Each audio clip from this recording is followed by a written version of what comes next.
Students, अब हम diffusion current और ड्रिफ्ट करंट के बारे में जानेंगे। स्टूडेंट्स, सबसे पहले मैं बात करूंगा डिफ्यूजन करंट की। डिफ्यूजन करंट नाम से स्पष्ट है कि ऐसा करंट जब इलेक्ट्रॉन्स और होल्स डिफ्यूज होते हैं और उसके कारण जो करंट मिलता है, करंट बनता है, उस करंट को हम बोलते हैं डिफ्यूजन करंट। राइट? अब देखो कैसे। ये हमारी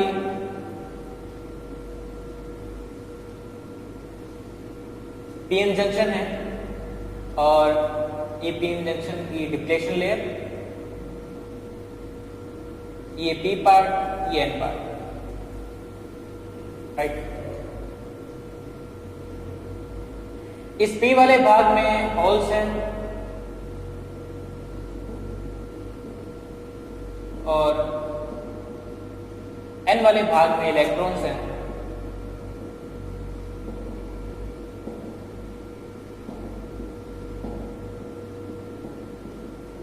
अब जो इलेक्ट्रॉन्स हैं वो हाई कंसंट्रेशन से लो कंसंट्रेशन वाले रीजन की ओर मूव करेंगे।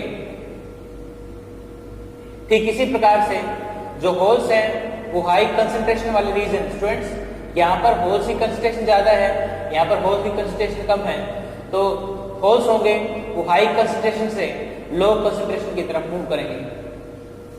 इस प्रकार से इलेक्ट्रॉन और होल के डिफ्यूजन से जो करंट बनती है उसको हम बोलते हैं डिफ्यूजन करंट।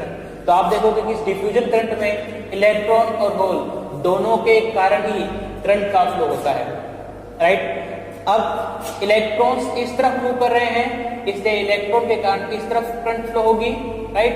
और होल इस तरफ मूव कर रहे हैं, सॉरी, अब स्टूडेंट्स इलेक्ट्रॉन जो है वो इस तरफ मूव कर रहे हैं और आपको पता है कि इलेक्ट्रॉन्स के अपोजिट डायरेक्शन में करंट का फ्लो होता है, तो इलेक्ट्रॉन्स के कारण इस डायरेक्शन में करंट फ्लो होगी और होल इस तरफ मूव कर रहे हैं और आपको पता है होल जो होते हैं वो पॉजिटिव आयंस की तरह बिहेव करते हैं। जिस तरफ होल्स मूव करते हैं उस डायरेक्शन में करंट फ्लो होती है और होल्स के कारण इस डायरेक्शन में करंट फ्लो होगी। इस प्रकार से जब इलेक्ट्रॉन और होल्स का डिफ्यूजन होता है तो मिलने वाली करंट डिफ्यूजन करंट होती है IH प्लस IE। ये हमारी होगी डिफ्यूजन करंट। राइट? दूसरा आता है ड्रिफ्ट करंट। ड्रिफ्ट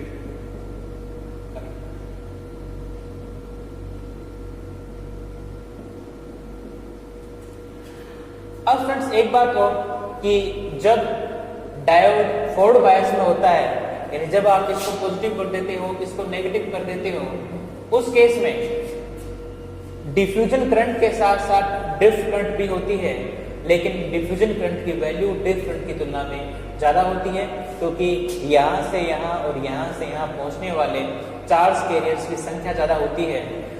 इसलिए मेजर रूप से आप ये कह सकते हो कि डोमिनेट रूप से जो डिफ्यूजन करंट होती है वो ड्रिफ्ट करंट की तुलना में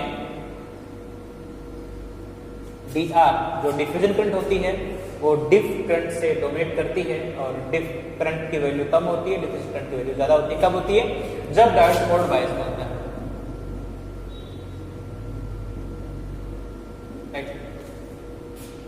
ऐसा क्यों? ऐसा क्यों होता है आप इस सेक्शन में समझोगे जब मैं ड्रिफ्ट करंट के बारे में आपको बताऊंगा। अब देखो ड्रिफ्ट करंट क्या है। ड्रिफ्ट करंट तब फ्लो होती है जब EHP पैदा हो जाते हैं। ये हमारा P है जंक्शन, ये हमारा P टाइप सेमीकंडक्टर, ये हमारा N टाइप सेमीकंडक्टर और इनके बीच की डिप्लेशन लेयर, और यहां पर है हमारे होल्स और यहां पर है हमारे, यहां पर है हमारे इलेक्ट्रॉन्स।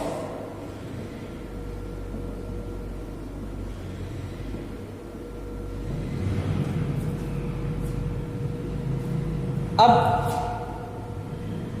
ये जो बीच का जो डिप्लेशन लेयर है, डिप्लेशन लेयर में कोई भी मेजॉरिटी चार्ज कैरियर्स प्रेजेंट नहीं होता, लेकिन थर्मल एनर्जी के कारण कुछ सिलिकॉन के कोवलेंट बॉन्ड ब्रेक हो जाते हैं, टूट जाते हैं, और जैसे ही ये बॉन्ड टूटते हैं तो इलेक्ट्रॉन और होल का जनरेशन हो जाता है, यानी इलेक्ट्रॉन होल पेयर जनरेट हो जाते हैं, राइट। अब यदि आपने P वाले हिस्से को बैटरी के नेगेटिव से और N वाले हिस्से को बैटरी के पॉजिटिव से जोड़ा हुआ है, तो इलेक्ट्रॉन्स इस तरफ मूव करते हैं और होल्स इस तरफ मूव करते हैं, राइट। इलेक्ट्रॉन के कारण ड्रिफ्ट करंट IDR इस तरफ मिलेगी, क्योंकि इलेक्ट्रॉन के अपोजिट डायरेक्शन में करंट फ्लो होगी। ठीक इसी प्रकार से इन होल के कारण जो ड्रिफ्ट करंट है वो आपको इस डायरेक्शन में ही मिलेगी, होल्स की डायरेक्शन में, IDR H होल के कारण। और इस कारण से जो रिजल्टेंट करंट होगी वो आपको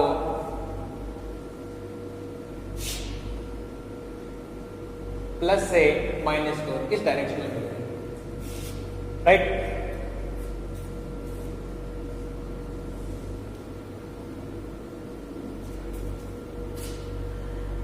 और इस प्रकार से जो आइडियल करंट होगी उसमें भी इलेक्ट्रॉन और होल दोनों का ही योगदान होगा, आइडियल इलेक्ट्रॉन के कारण और प्लस आइडियल होल के कारण। अब जो ड्रिफ्ट करंट होती है वो जब ब्लड फॉरवर्ड बायस में होता है तब भी बनती है।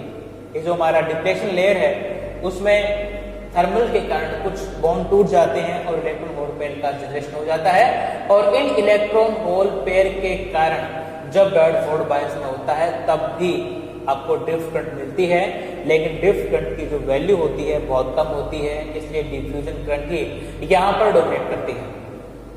लेकिन जब डायोड रिवर्स बायस में होता है, बैकवर्ड बायस में होता है, तो उस केस में जो इलेक्ट्रॉन्स हैं वो इस तरफ डिफ्यूज नहीं हो सकते और होल्स इस तरफ डिफ्यूज नहीं हो सकते।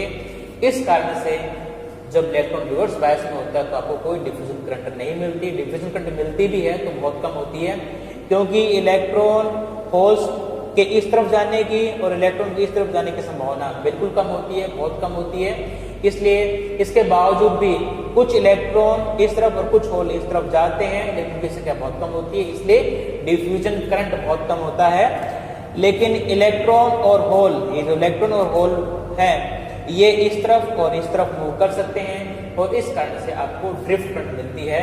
इसलिए जब डायोड बैकवर्ड बायस में होता है तो उसमें डिफ्यूजन करंट की वैल्यू बहुत कम होती है, और ड्रिफ्ट करंट की वैल्यू, हालांकि इलेक्ट्रॉन होल्स की जो संख्या है वो बहुत कम होती है, राइट, लेकिन इनकी जो संख्या होती है वो इनकी तुलना में ज्यादा होती है, यानी कि डिफ्यूज होने वाले इलेक्ट्रॉन्स और होल्स की तुलना में ज्यादा होती है। इसलिए जो ड्रिफ्ट करंट होती है वो आपको ज्यादा मिलती है और डिफ्यूजन करंट आपको कम मिलती है।